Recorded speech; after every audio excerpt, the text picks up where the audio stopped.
weren't talking, and it was silent. I could see it in our mother's eyes. She was yelling. A deep, primal, evil yell like nothing I'd ever heard before. Blood-curdling agony. And then Mr. X showed me the letter.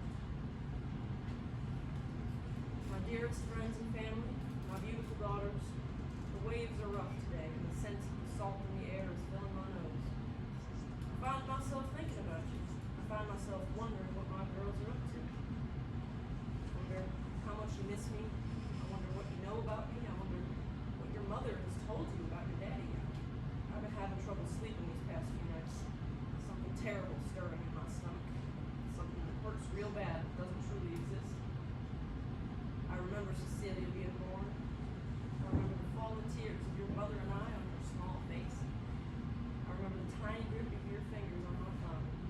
My natural reaction to pull away. And then my immediate conquering at that instant and leaving them. I've always been a scared father.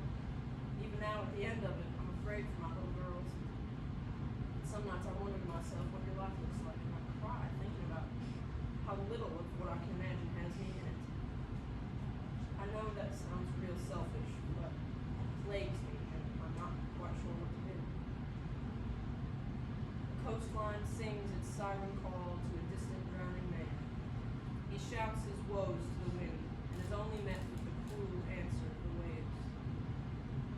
Move on quickly. I love you, all of you. From the sea, your father. Found him in the station showers. Sailed all the way back to deliver that letter. Mr. S was my daddy's boss. He got him the sailing job about when my sister was born. Money had been hard for the family even before I was born because of the war ended, but my parents trailed along. Eventually it became too much. They were about to sell the land. Mr. Rusk bailed my daddy out with this sailing job that would economically fix everything. That was nice though. Killed him. It was a death sentence. My daddy killed himself day and night on those boats. Hell, I was about 2 years old when he started those jobs. After he started them, I maybe only saw him a total of 300 or so days over the next 11 years. What do you think that did to you as a person? My daddy died.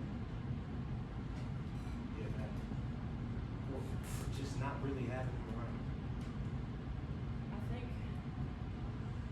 it made my skin thick and my heart strong. I think it made me cry more than I would have, but it made each time I cried mean something. I don't waste tears. When was the last time you cried? I cried 2 days ago, right after we loaded up that last carriage of oil we carted off with that vendor. I stepped off for an hour or so and cried. Why then? We're in Nevada. We're successful in Nevada. I think I like the smell of oil anymore.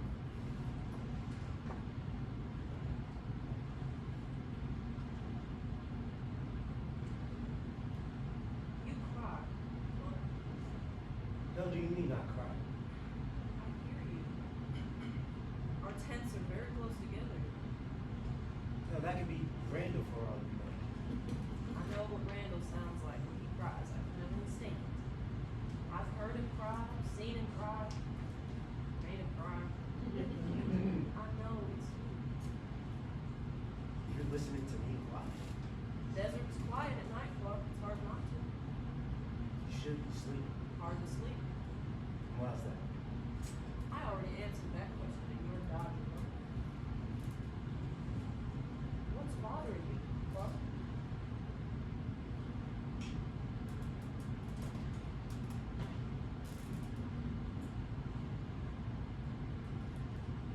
Forget it. I didn't mean to make you say. No, it's fine.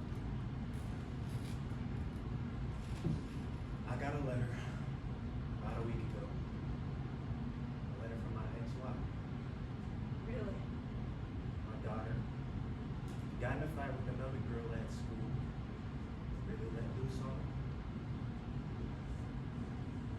just told her never to put her hands on nobody. I fought damn hard to make sure that she knew that. I wasn't the best father, she said. She said in that letter she was saying things to the other girl that she could have only learned from me. That hurts deep down. Hurts knowing I messed up as a father and my daughter's feeling that hole in her life.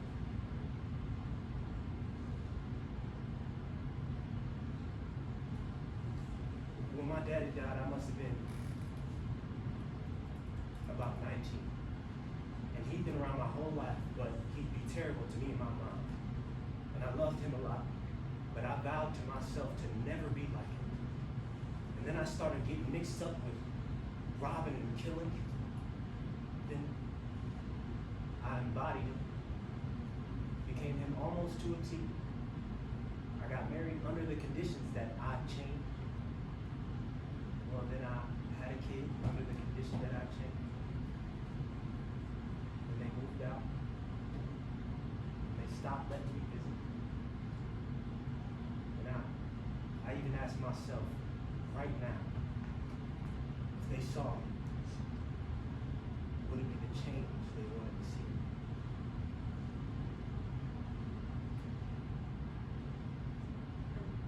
What do you think the answer to that is? No.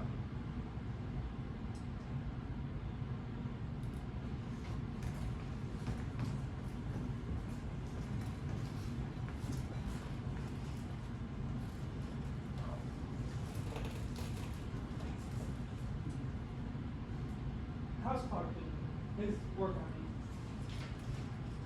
You ask me every day. His work is fine. Just what you want. I just want to make sure he's keeping up with expectations. You want him out of here? You're making assumptions. Aaron, you don't like him. After what he did to you, I understand. It's justified. We're working out the kinks.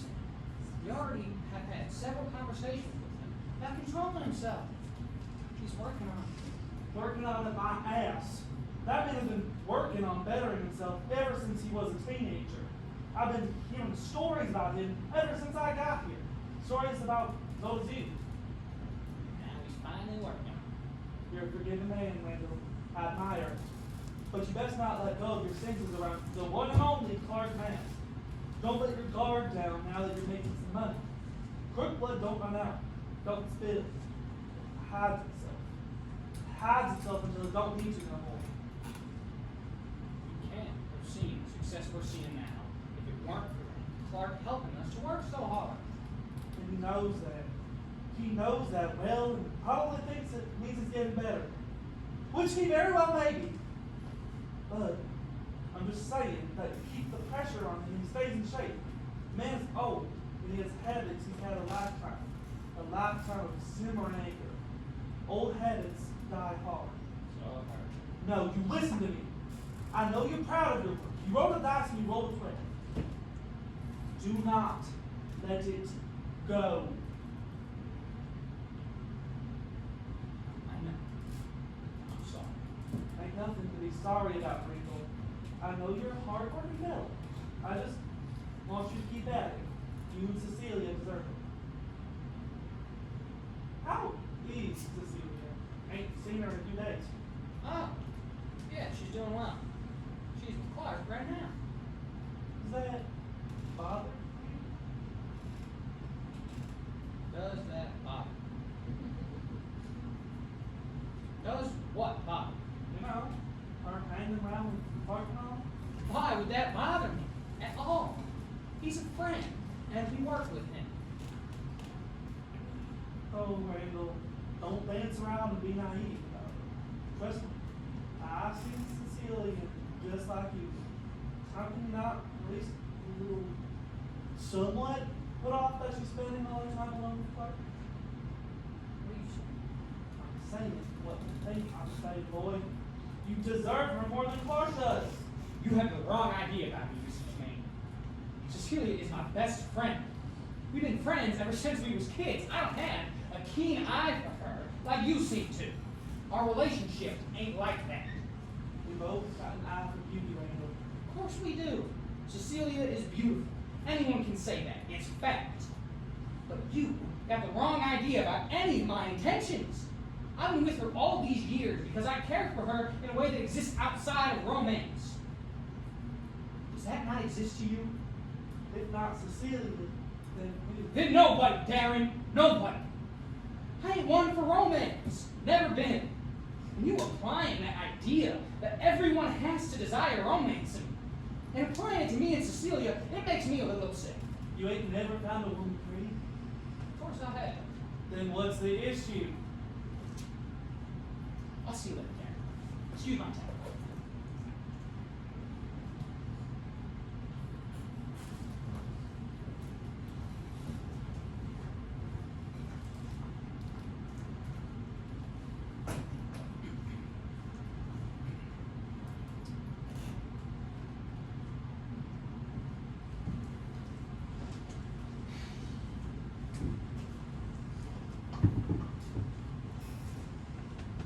Everything all right, sir?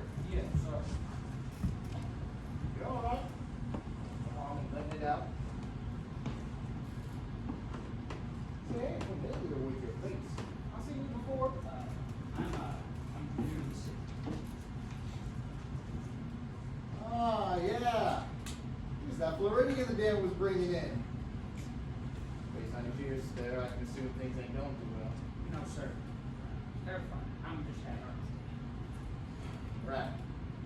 Well, I'm Sheriff Fordham of the Golden Valley Police Department. Well, if Mr. Lane is giving you trouble, you best let me know now. Sir, there's a friend. Ain't no trouble. Must be your wife then?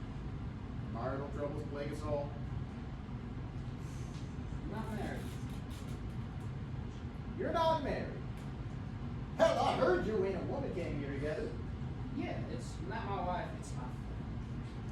What's a strange trip if you ain't married? I ain't never heard of a man bringing a woman across the country with him if they ain't just friends. You know? She actually brought me. Well, that sounds ridiculous. What's your name, sir? Randall McCain, Sheriff. Well, Randall. I ain't never heard of a man like you getting barked around by a woman he ain't married to yet. You know, I find the whole thing ridiculous. Two Floridians in a town all the way in Nevada who don't even fucking want them here. I told Darren the same thing. We's a town of fundamentals. We keep things real by the book. And nothing about this is by the book. You know, I heard a new term a few weeks ago. Yeah, homosexual is what they call it. You know anything about that, Mr. McCain? Yeah, I know what a homosexual is, Sheriff. What's that got to do with me? Well, you obviously don't like the girl you was with, arcing you around, keeping you on a leash. And I'm curious if you was a homosexual. No, sir. Got the wrong idea. I don't like her. You don't like women? I'll bet you. I don't think we're done yet talking this one, man.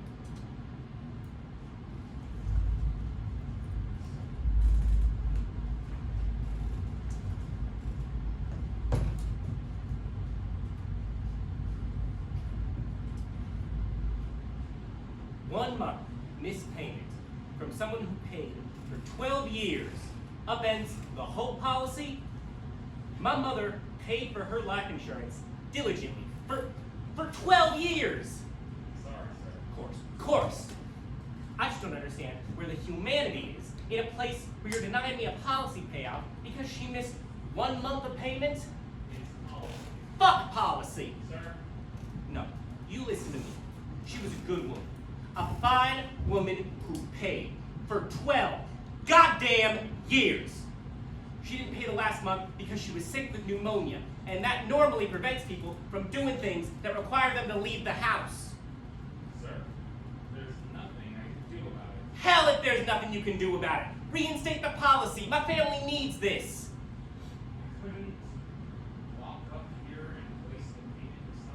didn't know the policy wasn't paid. My mother was dying. She wasn't exactly saying things like, best not forget to go down to the office and pay this month's life insurance policy. It's past the 23rd, and if I die before I pay it, which she did, well then I'm throwing away 12 years of monthly payments into this hellscape of an incorporation. I mean, do you see where I'm coming from here? I mean, please, think about legacy here. We're not concerned about legacy.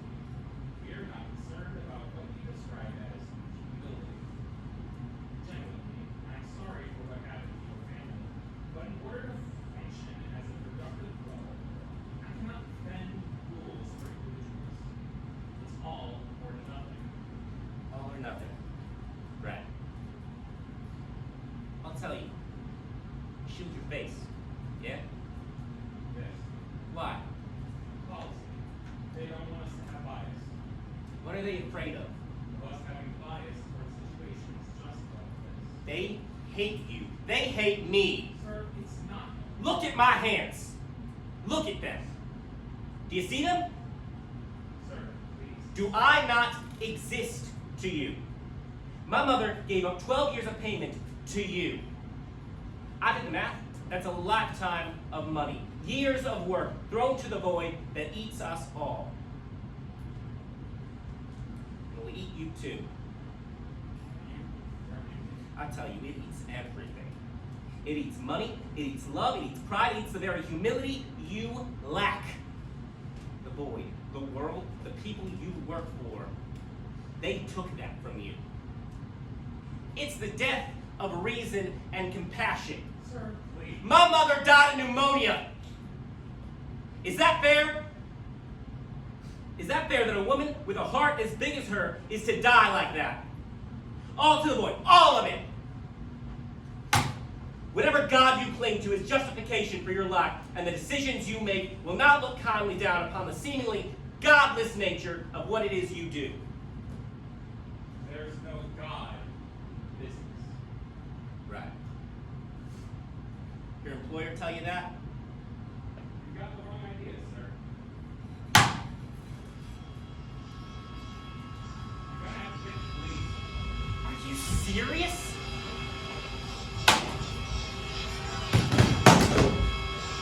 Sir!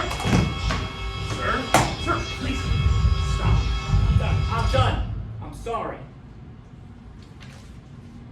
Now, sir, I'm going to ask you once. Are we done here? Yes, sir. You're lucky I don't arrest you right now. But I'm feeling generous. Get up. Now, what is the problem here? My mother's life insurance policy got denied. I didn't appreciate that very much. I snapped slap.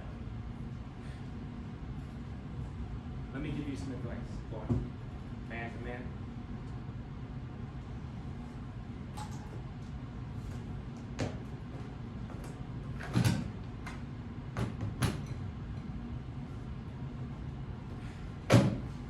I've seen plenty of stuff like this. The world is changing. It's changing fast, and things in your life are changing. Just slow enough so you don't notice. Snail's pace. But then, before you know it, they's changed completely. You look at the presidents we've had, the wars we've went through, and even in the past 40 years, everything's changed. Hell, I was alive before the war. Now, there wasn't really a Nevada, but there was a Florida, South Carolina, and things changed. They changed overnight. A lot of people I knew, people I grew up with, well, they wasn't ready for it. Progress is cruel. It's cruel because it don't wait for nobody. Not you, not me, not your mother. Don't even wait for God. But you must persist. Boy, you must persist, because I don't want to see no more out of you like what I just saw. Compassion? Frustration? Whatever it is, I understand. But getting upset at things moving forward ain't gonna change bad time. No, sir. It's gonna change you. It's gonna make you better. And better men are unchanging. Like I said, progress will certainly not wait for those who resist change. They'll leave you crying in the dirt. Dust in your eyes from those walking past you. They don't turn back to help you. Do you understand me? Yes, sir. Give your family my condolences.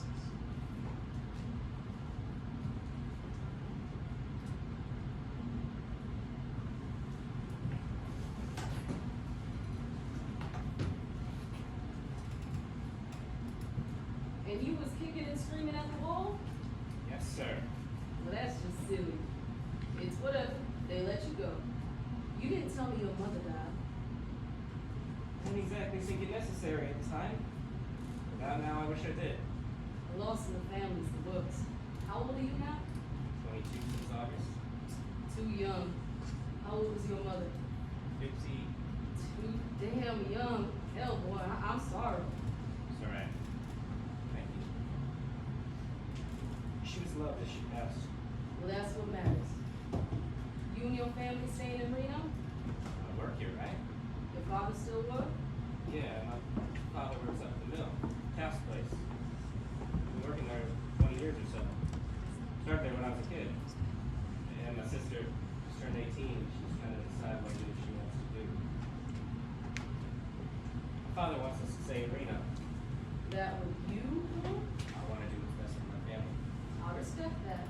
But don't you think you want to do what's best for you? I mean, you's young. You's 22. I'm sorry, sir. What are you trying to say? I'm telling you to take a break for some time. Days, weeks, whatever you need. Go somewhere. Do something. I don't care. I feel sorry about your mother. And don't worry, I'll pay for some of your time gone. We's way ahead of budget anyway. I'll have him keep it way out of the corners. Yeah. What's wrong? I feel sorry about my mother too. You talk to your father about it? He don't talk much now, no. I don't think he's doing too well. He's taking it rather hard in my life. I don't think I should try to pry at his feelings. He's very reserved, and I'm afraid if I start asking questions, he'll get overwhelmed. Same with my sister. She's gone real quiet. I could hear the wind in my house at night, and distant sounds, falling, lonely tears from all three of us. The house floods with them. Drowning.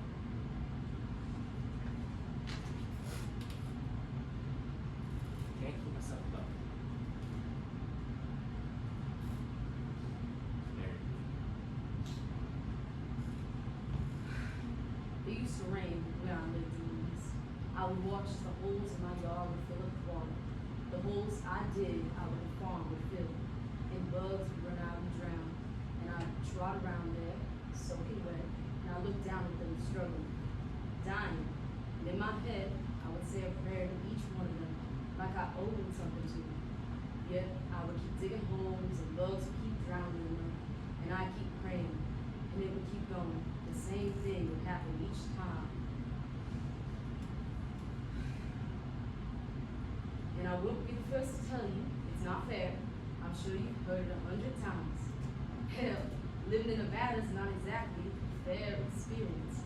But there are holes we fall into as people, deep holes other people dig. And we drown in them, and we keep drowning in them. And bugs chew away at things waste. And when the rain stops, the mildew clears, the grass dries out, the bugs look to the sky and they smile, and they say, thank you. There ain't nothing to be thankful for. And for that, the world is cruel. It's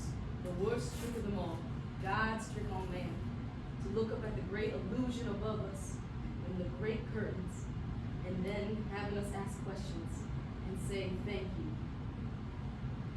What does that mean for my mother? I'm sorry. That's a terribly pessimistic way to look at things. Look, it's what you think. And I'm asking you to be honest with me. What do you think that means for my mother? I think she peered behind it all. She's the creature that walked around the hole. There's no real explanation for what happened. There never will be. But it's what there is. It's purpose. You need to help yourself. Find care. Give care. That I can give it. Anywhere, really.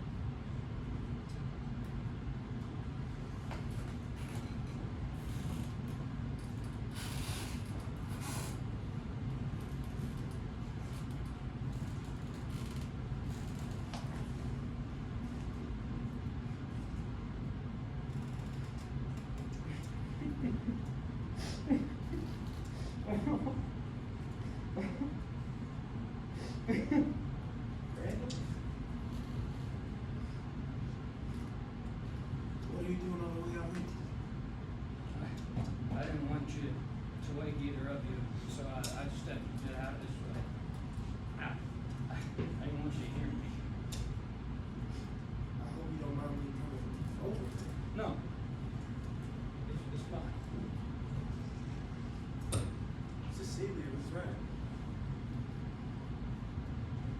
About what? You sound a lot different than I do when I cry. Tell me about crap. Hell, I could have guessed you cried. She only brought it up because she heard me cry. Why were you crying? I'm related now. What's the matter, lady? What? You know what a homosexual is? Yeah. Men and men, women with women. Why? Are you homosexual? Did you ever think so? Why was the sheriff talking to you about homosexual? More tough man. What's the matter? I'm not sure what I am. Everyone's telling me that I should be married to Cecilia, but I don't even know who was thinking about it, or did, or whichever it is. They've been telling us that since we was kids.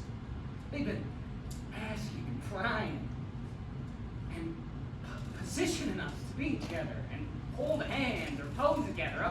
I've been struggling with it all my life. And Darren, and the sheriff, and Manchester, and even you, and my mother and father, and our aunts and uncles, everyone, Clark, everyone. And I smile, and I laugh, and I walk away and I cry.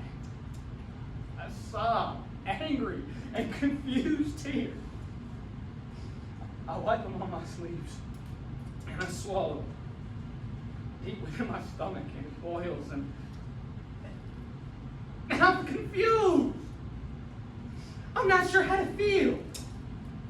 Cecilia seems to know how to deal with it. She's been through the same things, and yet she stands taller above it.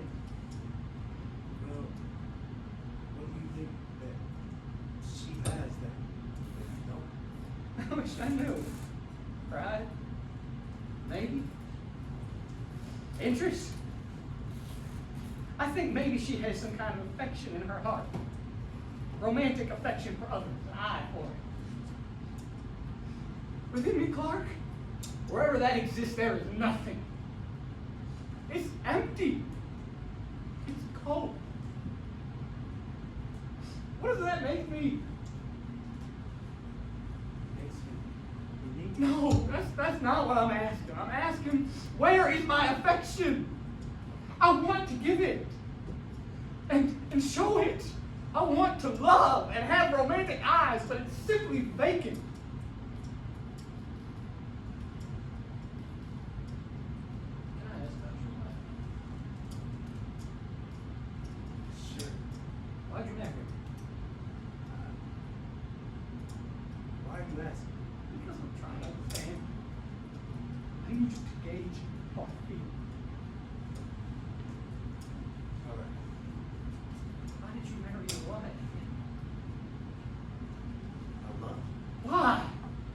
why. Beautiful?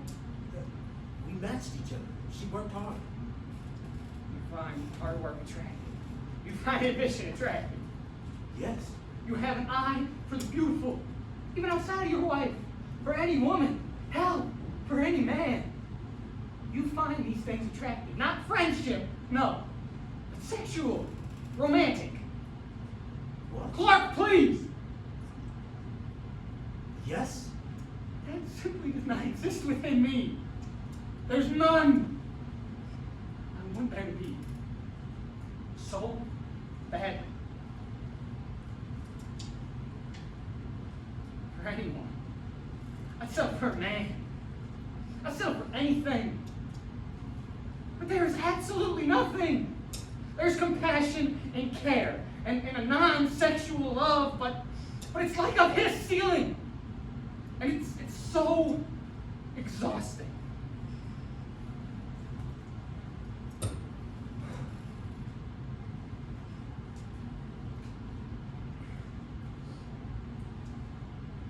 I still love Elizabeth, Graham. I think about her every day. I want her back every day of my life.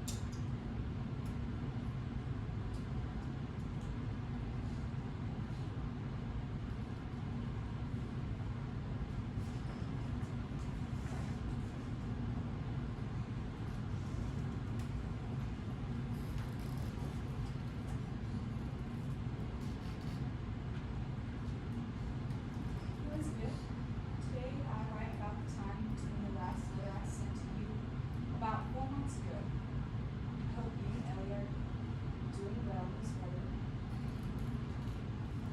A lot has changed since last wrote. More since last was letter.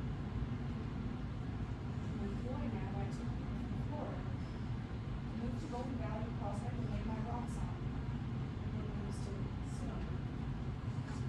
And they preserved it. It's given me work. I know it's off the table, but I'm imagining myself providing for the burden that gets decided. I know that's not the case, but I'm enjoying being stable for once. I met a fellow from Reno, Nevada, who was working for the Nevada Commission. Wrote to me a week ago saying some time off work. I figured we should go somewhere. Me, myself, and a friend. Maybe we'll come to Louisiana. Write me back and let me know what you think of it. I'll talk highly of you and Ellie.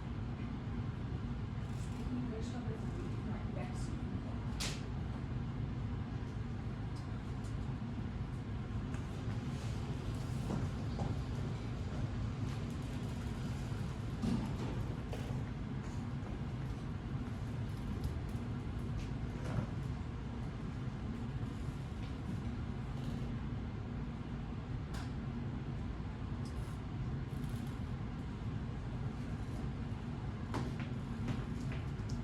You swear this fellow's coming in today?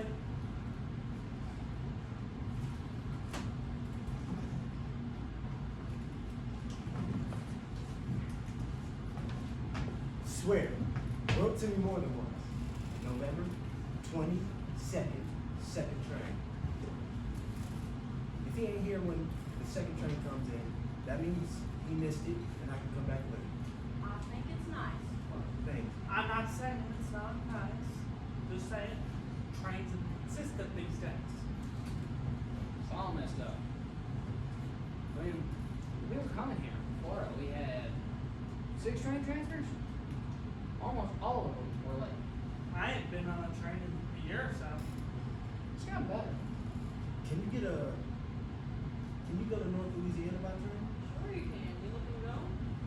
I would like to visit Elizabeth. I remember Elizabeth. Lovely. How long's it been since you lived here? Here in 6 years. My daughter's 15 now. Her birthday was last month, so it would be nice to go see her and Elizabeth. Your daughter. What was her name again? Ellie. Oh, the lovely Ellie. I I remember seeing her all those years ago. Where are they in Louisiana? Up in Hartford. Well, that's in the north of the Florida parishes. Right? That's a far way out. You written to her about it? I have. Darren, why does it matter to you? Well, forgive me for being curious as to where Clark is wandering. He has obligations now that he's working with you. Obligations, sure, but that shouldn't stop him from doing other things. He's allowed to live. We aren't going to stop him. You trust a man of 1,000 lives and 1,000 sins to finally stand his I ground. thought you were over this. I mean, Cecilia, ground yourself. For just a second, Clark's talking to going up and leaving his job for God knows how long just to visit his ex-wife. I mean, it doesn't even sound like she knows he's coming. You asked me. Darren, you're being cruel. Cruel? God, Cecilia, have you gone soft for this guy? What? No, seriously. What is it about Clark Mast of all people that you're finding something in? You have to have had hundreds of men far better than ex-criminal Clark Mast. What are you suggesting? That because I see the goodness in a man, it means I've got to want him?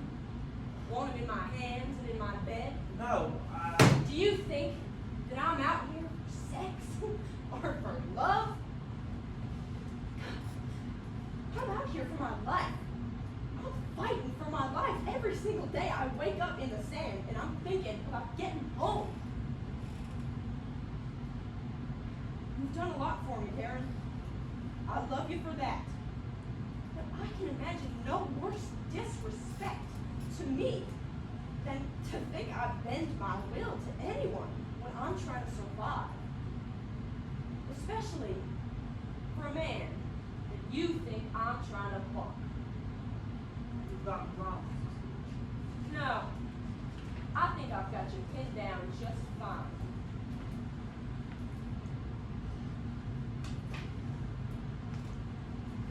Did you seriously think that Randall wouldn't talk to me about what you and that bastard sheriff were asking him about? Is that what you think of me, Darren? A what? Tell me again what the sheriff alluded to me being. A leash. What do you think of that? A leash, a wife, a leash, an object void of independent ambition. I'm not letting Clark do what he wants because I long for him. No, I do it because people are capable and diverse and free. You know, I can't. I know you do, Darren.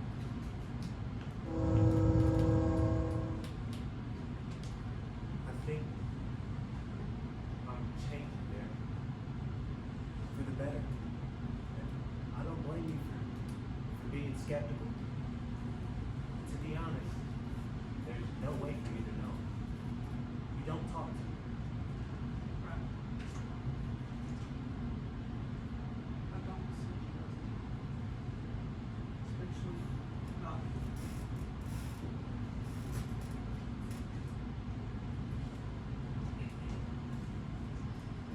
Thank you, Cecilia. Yeah.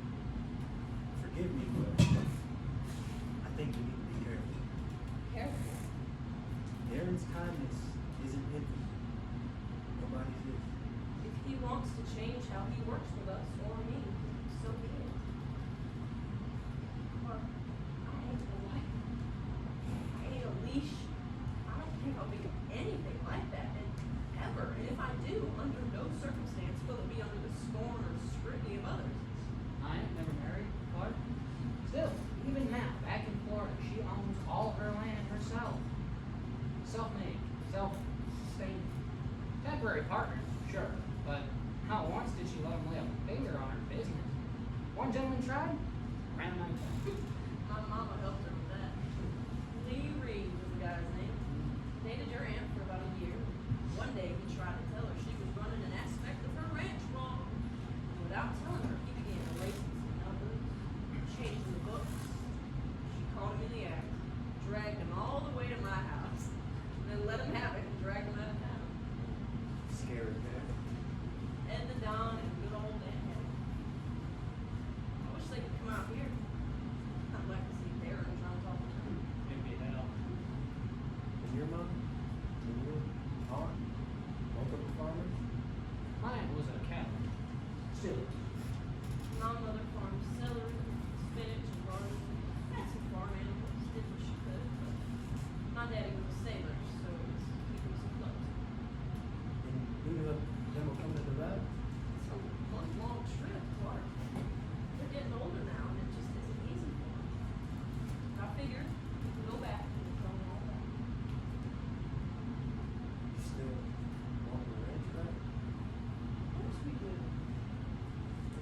you're trying to get it back, Mark. I thought you knew that.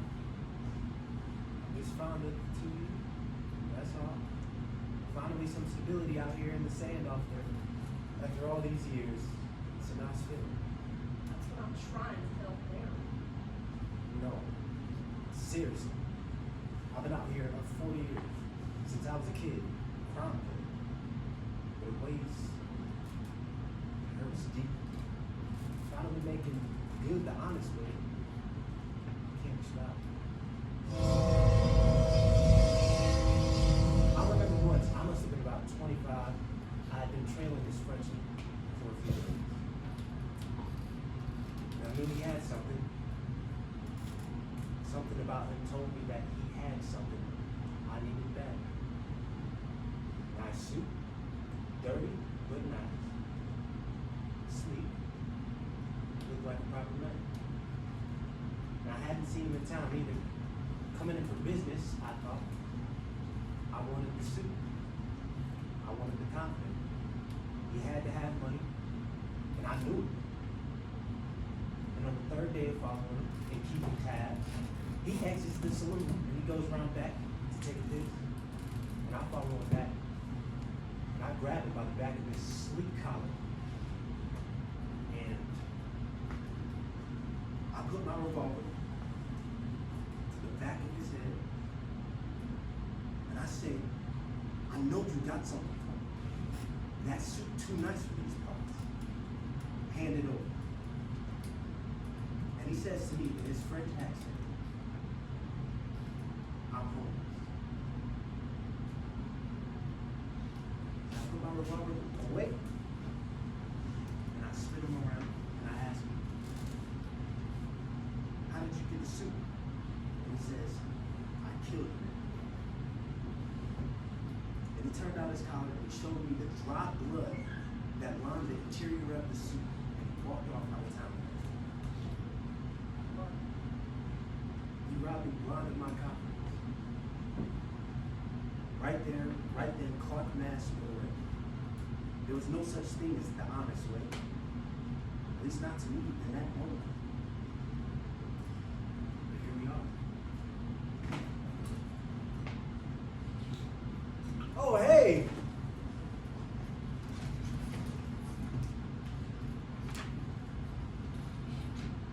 How was the train? Not so bad. Felt like a while, but it was only 2 hours.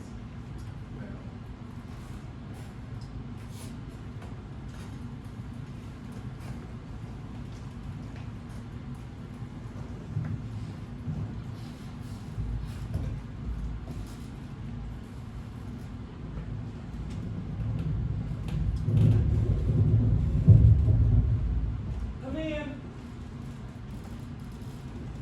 Cecilia. Didn't expect to see you. I haven't seen you in a few days, Darren. You know, work. Yeah, well, we need to talk. About what? I know you're a well-intentioned man, Darren. You've been a family friend for years now, and I know I can be harsh. It's in my nature. I learned it from my mother. She always was a bit scared. You know, they used to argue with anybody. Yes, but she made me, and I thank her for that. She made me guarded, tough. She taught me to challenge everything, prove everyone wrong. That includes people I care about. Well, just know, I don't appreciate how you think of me and Mark, me and Randall. It's against everything I stand for. It's against everything my mother stood for.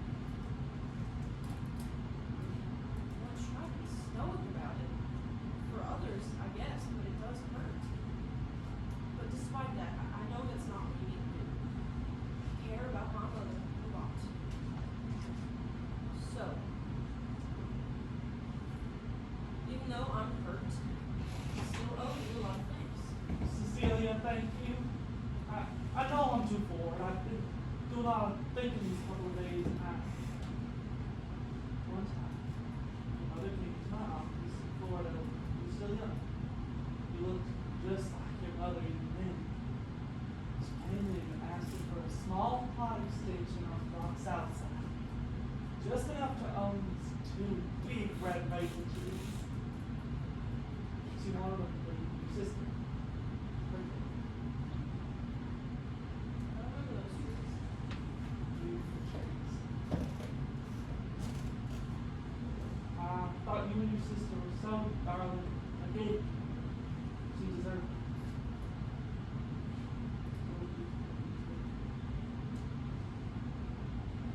I'd have given her all the maple trees she wanted. And her black tickets. Yeah.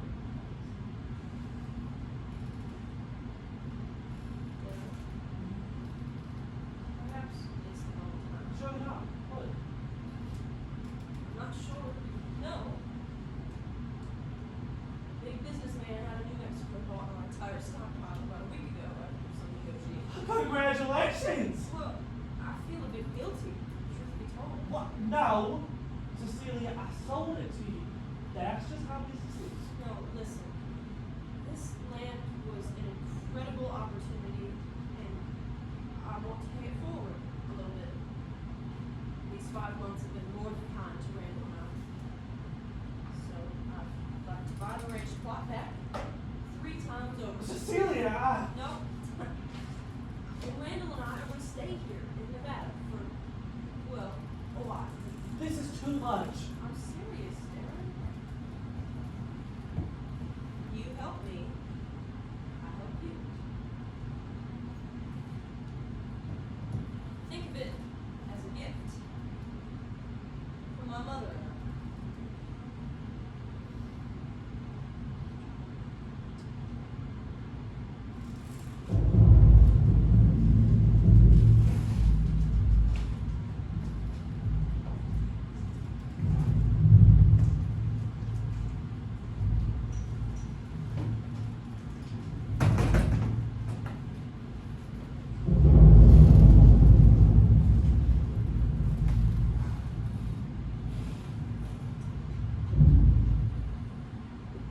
And Clark said he could fill the last of the barrels with this next order before he ships himself off to Louisiana next week. He'll help us to load too. Should be big enough to pick up for us to be sustained for a few weeks. We'll keep trying. Never stop drilling. But we can just pump to the reservoir for a little while. That cover you and I just put up should allow us to keep a little bit more in there. We can always funnel off to a second reservoir. Good? Good. Start to dig tomorrow before Clark leaves. Did he tell you how long you been gone? Already bought the return ticket. He'll be back in 2 weeks. Can you make it without? Yeah. Darren said he could lend a hand for some extra money if we needed it. Good. Work it all over with him. He worked it all over on me. What he did was wrong. He knows that. We haven't really talked about it, you and I. Would you like to? What do you think of Darren, Sheriff, even Clark? What do you think about it?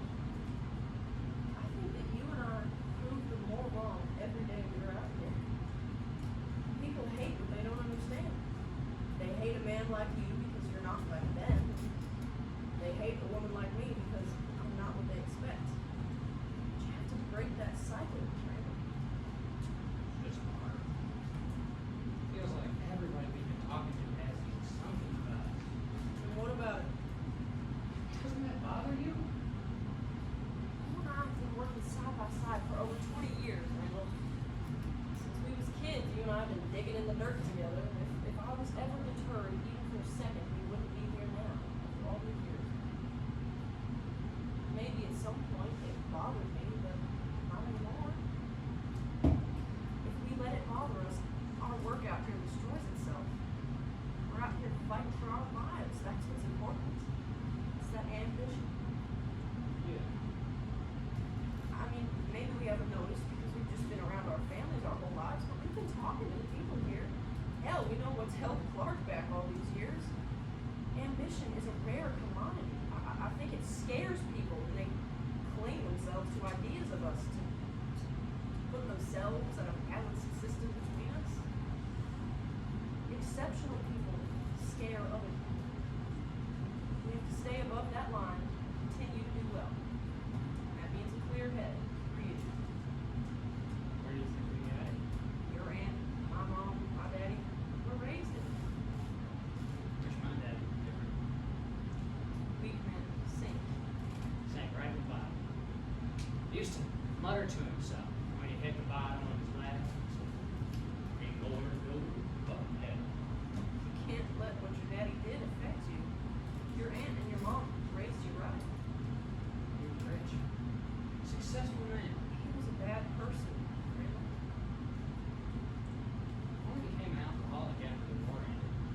know it's hard, but you had strong people raise us.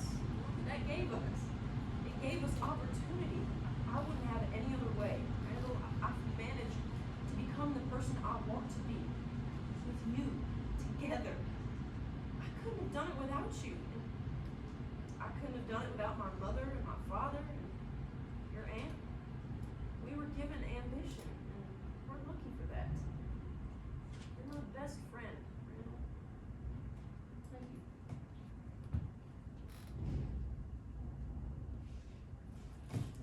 I have something to show you, Randall. I know we were talking about doing everything together, but I thought I had to do this alone. What happened? Read it, Randall. What's this? It's the ranch. I got the ranch back. We're still a year out from moving back. No, I figure we can get it back while we're still ahead. I'm surprised that Darren let you take it off him so soon. Well, he wouldn't have, usually. What do you mean? I mean that he's a sensitive man. He would never say no. I mentioned my mother. I ain't proud of it at all, but we have to make sure we have the ranch in our hands. I don't know where Darren is headed. You mentioned your mother. Why would that? Randall, Darren loves my mother. Ain't married, never was. And by the time my daddy died, he already moved out here by a year or so. He'd never say no. Your mother would never want you to use her. Or yourself. Take advantage of someone like that. You think I took advantage of him? Maybe not the best way to say it, but he wouldn't have sold it back to you if you didn't mention your mother. Are you sure? I suppose we'll never know. But you're against that. You've always been. Randall, Darren thinks of me as a wife and below a man.